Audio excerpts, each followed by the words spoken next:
Hindi hadlang ang kahirapan upang hindi mo maaabot ang iyong mga pangarap sa buhay.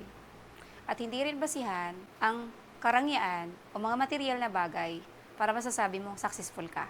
Ang tunay na success, tanggapin mo ang Panginoon bilang Panginoon at sariling tagapagligtas ng iyong buhay. Yun ang tunay na success. Ako po si Ellen Asada. Nung panahon na wala pa po ako sa mahal na Panginoon, nagsusuot po ako ng panlalaking damit at saka medyo talagang buyis din po yung galaw ko that time. Ah, Nabago po ako ng mahal na Panginoon nung nakilala ko siya. Sa murang edad na 9 gulang, namulat na si Ellen sa mundo ng kahirapan. Isang kahig, isang tuka, ika nga. Ganyan mailalarawan ni Ellen ang buhay nila noon. Asin at isang pirasong tuyo ang nagsisilbing ulam para pantawid sa kumakalam na sikmura. Kasi namulat ako na mahirap na po talaga yung buhay po namin.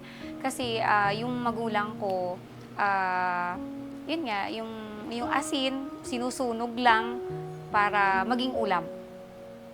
Na isang pirasong tuyo, pinagkakasya namin, 6 po kami magkakapatid. So, yung tatay namin ang kumukuha ng isang pirasong tuyo para lang pagkasyahin sa amin. Pero, namulat nga ako sa ganong buhay. So, di po ako tumigil. Nananalangin ako sa Panginoon na ayoko ng ganitong buhay. Ayoko iparanas din sa mga anak ko. 9 years old po ako na namatay po yung tatay namin. Brain cancer. Dito po sa Manila, dinala. Tapos, nung umuwi sa amin, sa probinsya, araw po ng birthday ko, yun, 9 years old po ako. So, yun po yung parang regalo na rin sa akin, yung araw na yun. So, doon po namulat na mas, kumbaga, lalong naghirap po kami dahil wala na po yung pamilya po namin. Pagtitinda ng tinapay at ice candy ang kinabubuhay nila noon. Anino ng katawan ang nagsisilbing kanlungan ng kanyang mga paa. Di alintana ang init ng araw para lang kumita ng pabarya-barya. Sa murang edad, talagang naranasan ko kung paano maghanap buhay para matulungan po yung nanay namin. Naglako po kami ng tinapay, saka ice candy. 4 to 5 kilometers, nilalakad po namin yan, ang init-init. Wala akong tsinelas, kasi walang pambili nanay ko ng tsinelas eh. Pero ang bigat nung dinadala ko, kasi parang bato yung ice box na dala-dala namin eh, kasi puno yun ng ice candy. Tapos yung ulo ko, laging may box ng yung karton para puno yun ng tinapay. Nilalako namin yan sa mga, kung saan yung mga anihan, yung mga barangay na may fiesta, or may sabong, doon kami pumupunta, kasama ko yung mother ko. Sila yung naging dahilan kung bakit naging matapang ako na lumaban. Kasi gusto kong makatapos ng pag-aaral, pero hindi nangyari. Kasi walang kakayanan yung nanay ko na paaralin ako. So sabi ko, kailangan kong magtrabaho, kailangan kong magpakatino na klase ng anak para matulungan siya. Kasi sobrang hirap. Sobrang hirap. Hanggang ngayon, pag naalala ko yun, umiiyak talaga ako. Kasi napakabuti ng Panginoon na hindi niya ako hinayaan na maging ganun ang buhay ko. Kahirapan ang nagtulak kay Ellen para lumuwas na Manila upang makipagsapalaran sa buhay at para matustusan ang mga pangangailangan ng kanyang pamilya na naiwan sa probinsya.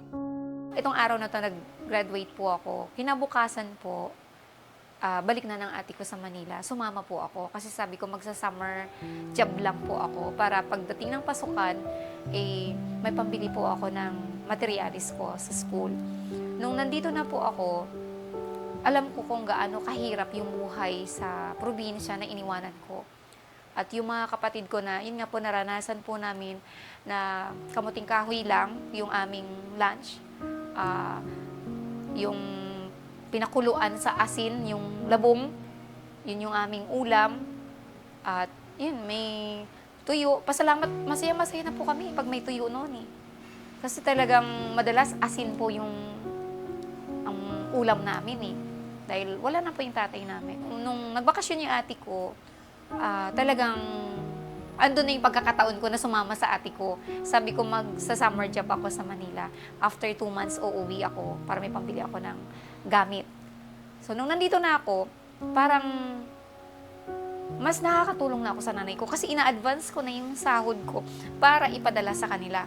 Para makatulong na sa mga kapatid ko, pambili ng pagkain. At sa buong pag-aakala ni Ellen ay matatakasan na niya ang kahirapan sa buhay, di niya alam na mas may darating pang malaking pagsubok sa kanya.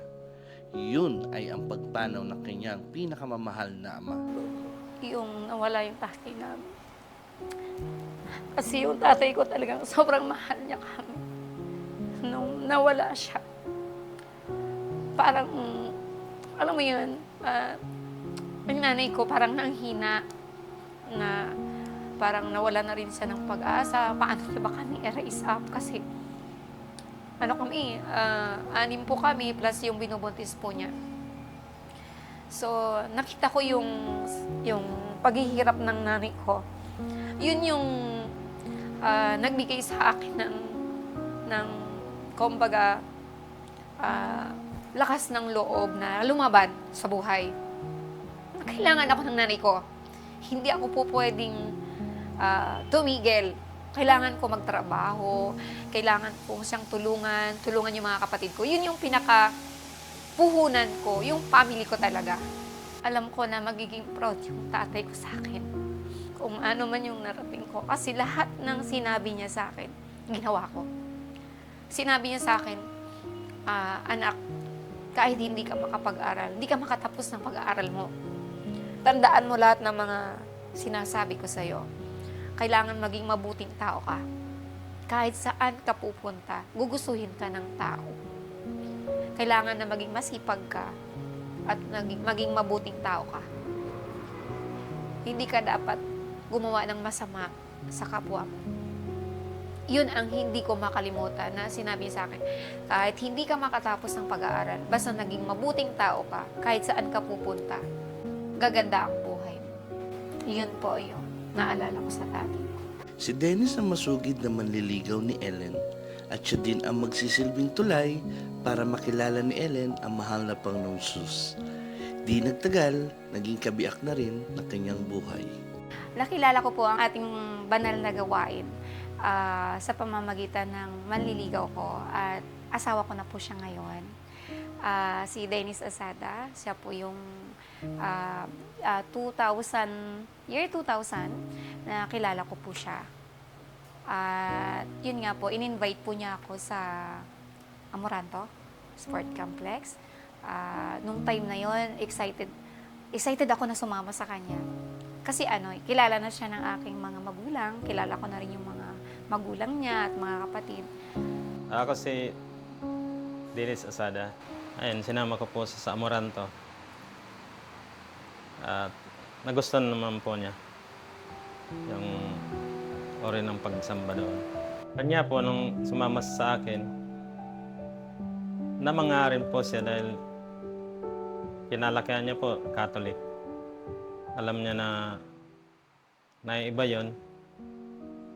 Natawa naman po siya. At nasiyahan dahil nagsasayawan, nagpupuri yung mga kapatiran doon.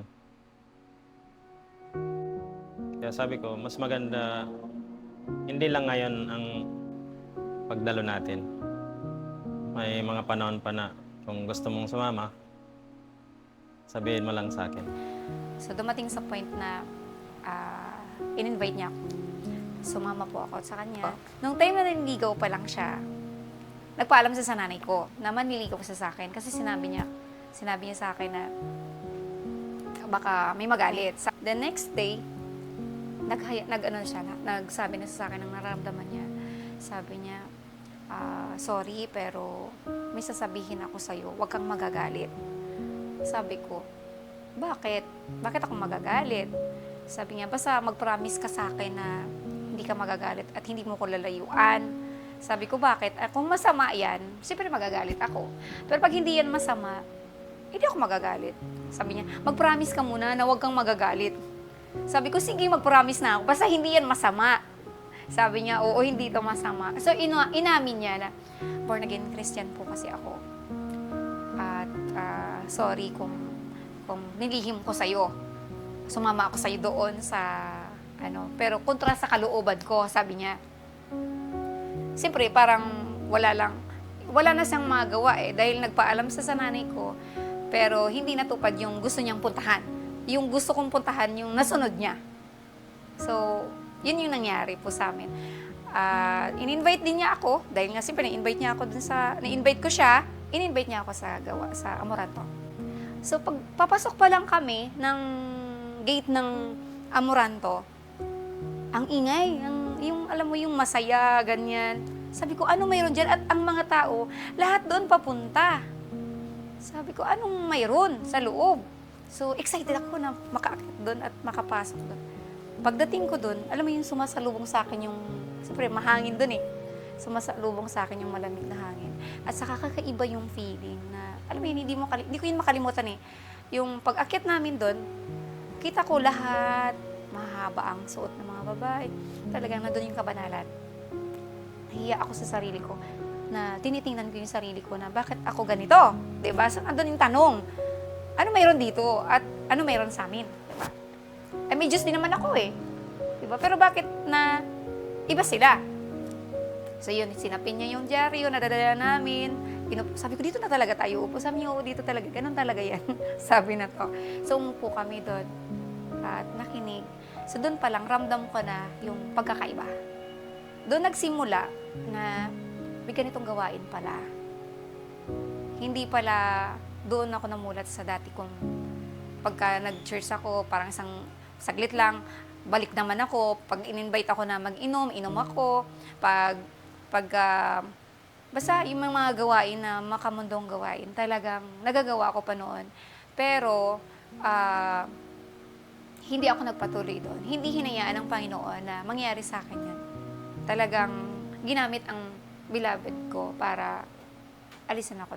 Kumbaga, hindi ako magpatuloy sa mga masamang gawain. Simula po nang binautismuhan ako sa tubig, sa pangalan po ng ating mahal na Panginoong Jesus, talagang binago na po ang buhay ko. Talagang naramdaman ko na yung mga pagpapala niya sa buhay ko. At natuto na po akong manalangin na araw-araw, araw-gabi, lahat ng oras, pagka talagang kailangan ko siya, nananalangin po ako. So, unti-unti binago po ako. Nawala po yung dating pagsuot ko ng mga damit na hindi kaaya sa paningin niya. At talagang hindi na po ako umiinom. Simula po nang nakilala ko ang mahal na Panginoon, talagang gumanda po ang buhay po namin. At yun nga po ang sabi sa Matthew 6:33 na unahin ang kanyang kaharian at lahat ng mga bagay idadagdag sa amin. Nangyari po yun sa amin. Sa buhay, may asawa talagang masasabi ko po na ginabayan po kami ng mahal na Panginoon. Ang dating pangarap po namin na magandang buhay, magkaroon ng sasakyan, magkaroon ng bahay, tinupad po yun ng mahal ng Panginoon. At talagang yung mga anak po namin, lumaki po sila na naging malusog, maayos po at sa Panginoon po namin, kumbaga sumusunod po sila sa lahat ng, hindi kami binigyan ng problema, naging mabait silang mga anak sa amin. Talagang umaapaw yung blessing. Hindi ko po maisip kung talagang paano nangyari to sa amin. Sadyang mapaglaro ang tadhana. Yung dating walang-wala, ngayon umaani na ng pagpapala. Isa lang si Ellen na magsisilbing inspirasyon sa bawat isa sa atin. Ika nga niya, unahin mo ang kaharian ng Diyos at ang lahat ng bagay ay idaragdag na lamang. Panalangin at pananampalataya ang nagsisilbing kalakasan niya para malagpasan ang mga pagsubok sa kanyang buhay. Ang dating pinapangarap lang ngayon ay abot kamay niya ang tagumpay. Bahay, sasakyan at mga negosyo, yan ang naging bunga ng kanyang pagsisikap sa buhay. Pero para kay Ellen, ang tunay na kayamanan ay ang makilala mo ang mahal na Panginoong Jesus at isang masayang pamilya.